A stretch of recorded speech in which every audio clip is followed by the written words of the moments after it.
একদিন প্রভু গেলা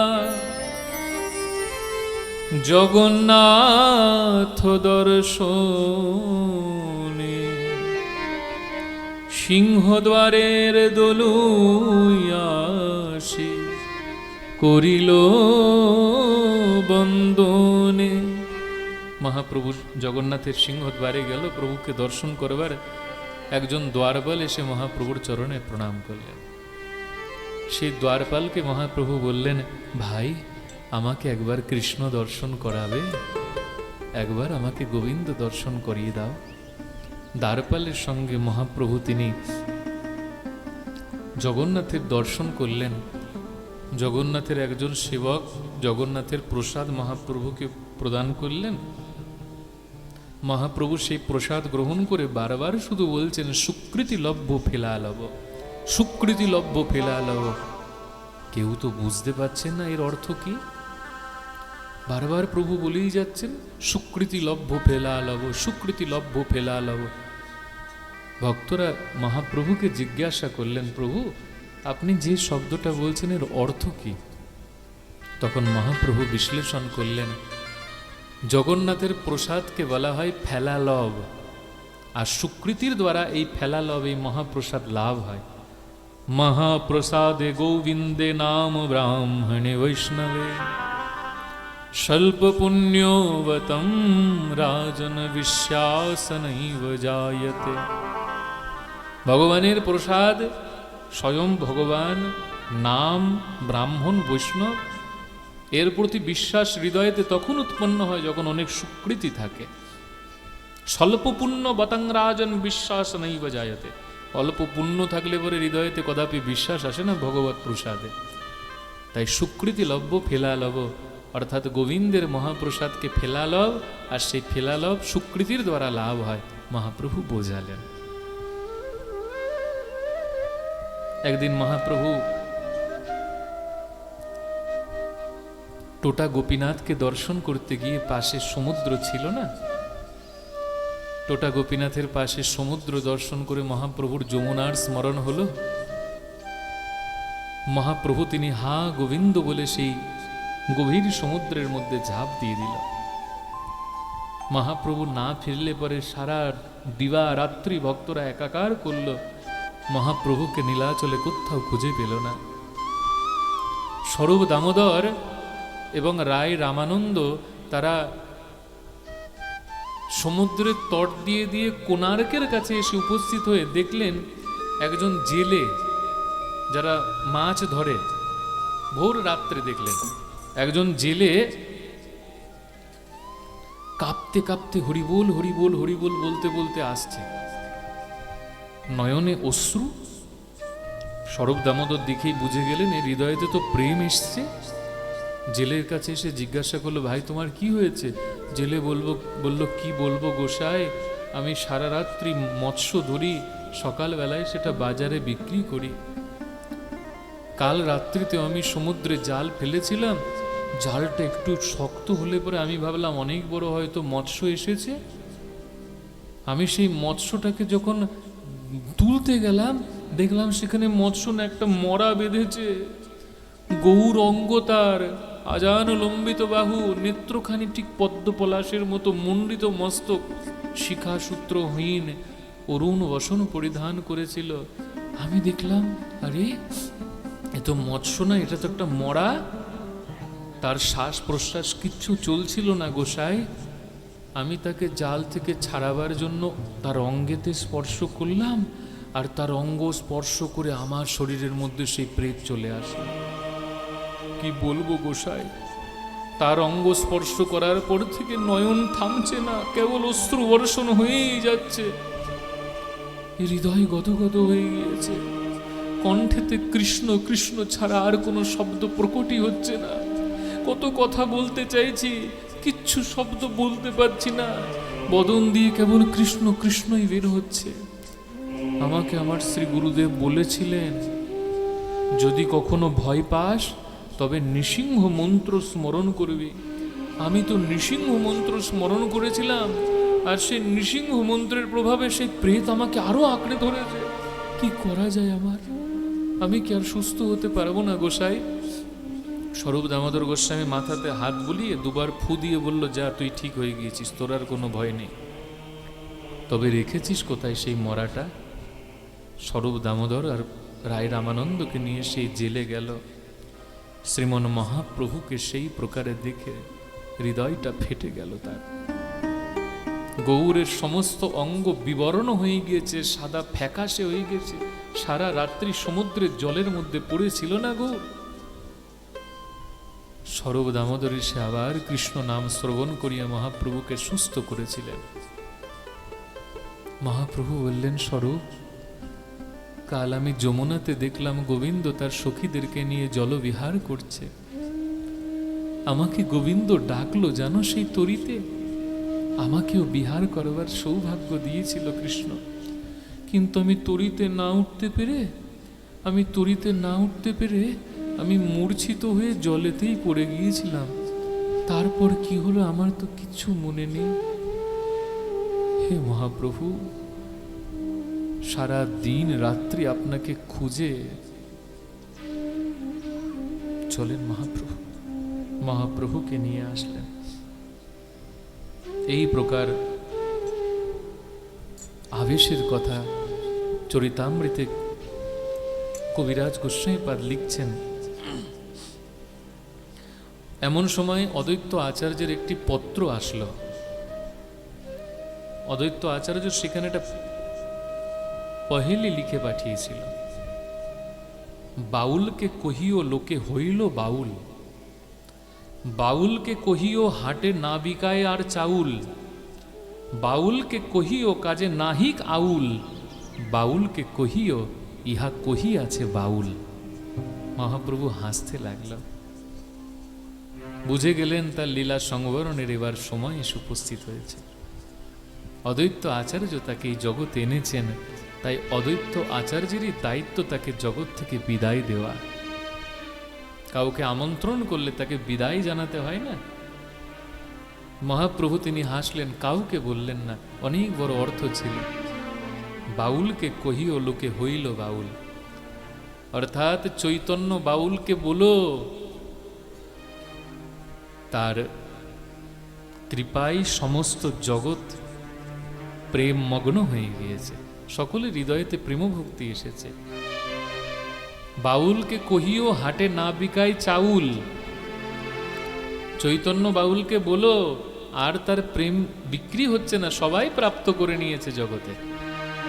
বাউলকে কহিও কাজ নাহি কাউল, চৈতন্য বাউলকে বলো, আর আমাদের এই জগতে কোনো কাজ নেই, এবার এই জগৎ থেকে স্বধাম গমনের সময় এসে গিয়েছে।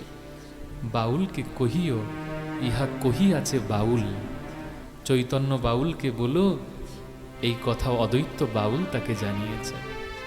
তারপর থেকে মহাপ্রভুর আরো তীব্র কৃষ্ণ বিরহ প্রারম্ভ হলো।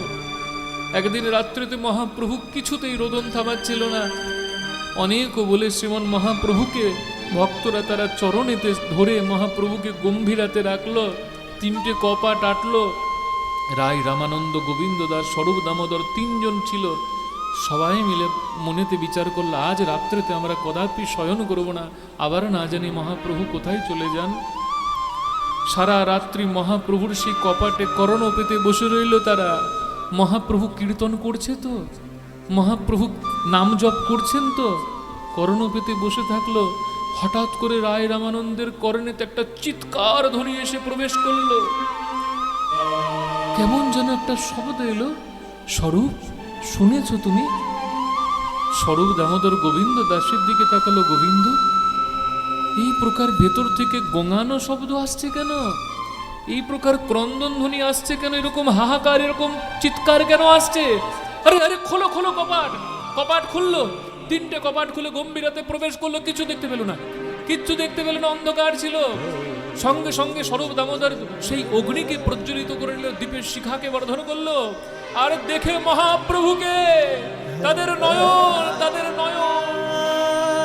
মহাপ্রভু তিনি গম্ভীরার সমস্ত প্রাচীরে দেওয়ালেতে মুখ ঘর্ষণ করতে করতে মহাপ্রভুর নেত্র, নাক, মুখ, ওষ্ঠ, অধর, বক্ষ, হস্ত সবকিছু থেকে রক্ত নির্গত হচ্ছে। গম্ভীরার সেই দেওয়ালগুলিতে প্রভুর শরীরে রক্ত লেগে আছে। হায় হায়, গোবিন্দ দাস তো হা গৌর বলে মূর্ছিত হয়ে সে দ্বারেতে পড়ে গেল। স্বরূপ দামোদর রায় রামানন্দে ছুটতে ছুটতে সে মহাপ্রভুকে ধরে নিল। মহাপ্রভুর সমস্ত শরীর রক্তে পরিপূর্ণ, সমস্ত শরীর রক্তে পরিপূর্ণ। প্রভু তুমি কি করেছ? প্রভু তুমি কি করেছ? মহাপ্রভু বলছে, স্বরূপ কোথা থেকে যেন বংশী ধ্বনি আসছিল কর্ণেতে। আমি নাম জপ করছিলাম, কি যেন বংশী বাজাচ্ছিল। আমি কাউকে দেখতে না পেয়ে আমি কপাট খুঁজতে লাগলাম ঘরের।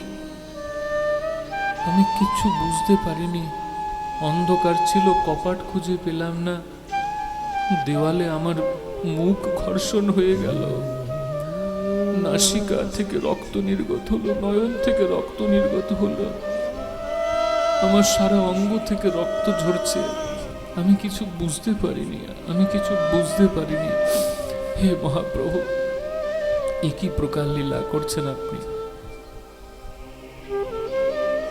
সেই রাত্রিটা তো যেন তেন ভাবে চলে গেল, কিন্তু কৃষ্ণ বিরহে মহাপ্রভুর দিন দিন আরো আরো আরো খারাপ থেকে খারাপ অবস্থা হচ্ছে। শুধুমাত্র গম্ভীরার সেই প্রাচীর গুলোই জানে গৌরের সেই চিৎকার, কৃষ্ণ হে,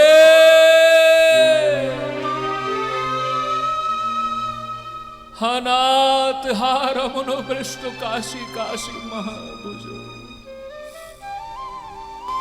প্রতি রাত্রে মহাপ্রভুর এই অবস্থা।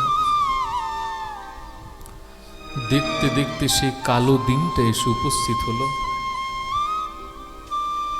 জগন্নাথের রথযাত্রার মধ্যে আষাঢ় মাস শুক্লপক্ষ সপ্তমী তিথি 1455 শকাব্দ, মহাপ্রভুর 48 বছর বয়স ছিল। রবিবার, দিনের তৃতীয় প্রহর। গম্ভীরাতে বসে মহাপ্রভু সব ভক্তদেরকে বৃন্দাবনের কথা শোনাতে শোনাতে হঠাৎ করে মহাপ্রভু তিনি দীর্ঘশ্বাস নিলেন। মহাপ্রভু চুপ করে গেলেন। ভক্তরা জিজ্ঞাসা করল, প্রভু আপনি যে বৃন্দাবনের কথা আমাদের শ্রবণ করাচ্ছিলেন, শুধু ভক্তদের দিকে করুণ দৃষ্টিতে তাকিয়ে মহাপ্রভু বললেন, আর আমাকে বলো না, আর আমাকে বলতে বলো না, আমাকে জগন্নাথ দেখাও। জগন্নাথ তখন গম্ভীরাতে ছিল। মহাপ্রভুর একটা হস্ত রায় রামানন্দের কাঁধে, আরেকটা হস্ত স্বরূপ দামোদরের স্কন্ধেতে। কীর্তন করতে করতে মহাপ্রভুকে নিয়ে যাওয়া হলো গম্ভীরা গুন্ডিচায়, যেখানে জগন্নাথ অবস্থান করছিলেন। গুন্ডিচার সিংহদ্বার দিয়ে মহাপ্রভু প্রবেশ করলেন রায় রামানন্দের সঙ্গে। জগন্নাথ মন্দির খোলা ছিল। রায় রামানন্দের সাথে বহু কষ্টে চলতে চলতে যখন মহাপ্রভু জগন্নাথের সম্মুখে দাঁড়ালো, মহাপ্রভু জগন্নাথকে দর্শন করে বিভোর হয়ে গেলেন। জগন্নাথকে দেখে মহাপ্রভুর কি প্রকার বিরহ আসলো। মহাপ্রভু স্বরূপ দামোদরের কাছ থেকে বিদ্যুৎ গতিতে ছুটে চলে গেলেন জগন্নাথ মন্দিরের দিকে। মহাপ্রভু ছুটতে লাগলেন যে প্রকার প্রথম দিন জগন্নাথকে দেখে প্রভু তিনি ছুটেছিলেন। মহাপ্রভু ছুটতে ছুটতে ছুটতে ছুটতে মন্দিরেতে প্রবেশ করে গেলেন। আর যেই মাত্র মন্দিরেতে প্রবেশ করেন, হঠাৎ করে সেই মন্দিরের দরজা বন্ধ হয়ে গেল। ভক্তরা বাইরের থেকে ছুটতে লাগলো, দরজাতে আঘাত করলো। মহাপ্রভু মহাপ্রভু কপাট খুলেন, কেউ কপাট খুলল না। গুঞ্জামালির সেই পান্ডা ছিল বলে প্রভুর অন্তর্ধান কথা আমরা শুনতে পাই, নচেত সেটা আমাদের ভাগ্যে জুটত না। গুঞ্জামালির সেই পান্ডা দূর থেকে দেখলো মহাপ্রভু তিনি সেই মন্দিরেতে প্রবেশ করে জগন্নাথের দিকে তাকিয়ে করুণ দৃষ্টিতে জগন্নাথকে দর্শন করতে করতে দুই হাত তুলে মহাপ্রভু আজকে জগতের মঙ্গলের জন্য প্রার্থনা করছে, হে জগন্নাথ এই জগৎবাসীর মঙ্গল করো প্রভু। তুমি না জগতের নাথ, তবে জগতে এত এত হিংসা, জগতে এত দুঃখ, এত ক্ষোভ কেন? তুমি জগতের মঙ্গল করো জগন্নাথ। আর তোমার এই দাসীকে তোমার চরণেতে স্থান দাও জগন্নাথ। আর আমি পারছি না তোমার বিরহে। যুগায়িতম নিমেষেন চক্ষুষা প্রাবিশায়িতম শূন্যায়িতম জগৎ সর্বম গোবিন্দ বিরহে নামে। হে জগন্নাথ, আমাকে তোমার চরণেতে স্থান দাও। বলতে বলতে মহাপ্রভু তিনি জগন্নাথের রত্ন বেদিকার উপরে উঠে পড়লেন। সেই রত্ন সিংহাসনের উপরে উঠে মহাপ্রভু জগন্নাথকে আলিঙ্গন করতেই জগন্নাথের কালো অঙ্গের মধ্যে মহাপ্রভুর গৌরঙ্গ মিলিয়ে গেল। গুঞ্জমালির সেই পান্ডা বাইরেতে দরজা কপাট খুলে এসে বলল, চলে গেল, চলে গেল, চলে গেল, চলে গেল, চলে গেল। স্বরূপ দামোদর ছুটতে ছুটতে এসে বলল, কি হলো? কোথায় গিয়েছে মহাপ্রভু? মহাপ্রভু তো মন্দিরে প্রবেশ করলো। কোথায় গেল মহাপ্রভু? মহাপ্রভু কোথায় গেল? চলে গেল, চলে গেল, চলে গেল, চলে গেল মহাপ্রভু, চলে গেল। আরে কোথায় গেল? সচল জগন্নাথ অচল জগন্নাথে বিলীন হয়ে গেল। সচল জগন্নাথ অচল জগন্নাথে বিলীন হয়ে গেল। চলে গেল, চলে গেল মহাপ্রভু, চলে গেল, চলে গেল। শ্রবণ করে স্বরূপ দামোদর গোস্বামীর হৃদয় ফেটে গেল, প্রাণ চলে গেল স্বরূপ দামোদরের। গৌর বিরহকে সহ্য করতে না পেরে নিমেষের মধ্যে তার হৃদয় থেকে প্রাণ চলে গেল। কত কত গৌর ভক্ত সেই মুহূর্তে মহাপ্রভুর অন্তর্ধান কথা শ্রবণ করে সমুদ্রের মধ্যে ঝাঁপ দিয়ে দিল, অগ্নির মধ্যে ঝাঁপ দিয়ে দিল, কেউ তো বিষ পান করে নিল। মহাপ্রভু চলে গেল, সচল জগন্নাথ অচল জগন্নাথে বিলীন হয়ে গেল। সচল জগন্নাথ চলে গেল, মহাপ্রভু চলে গেল, চলে গেল।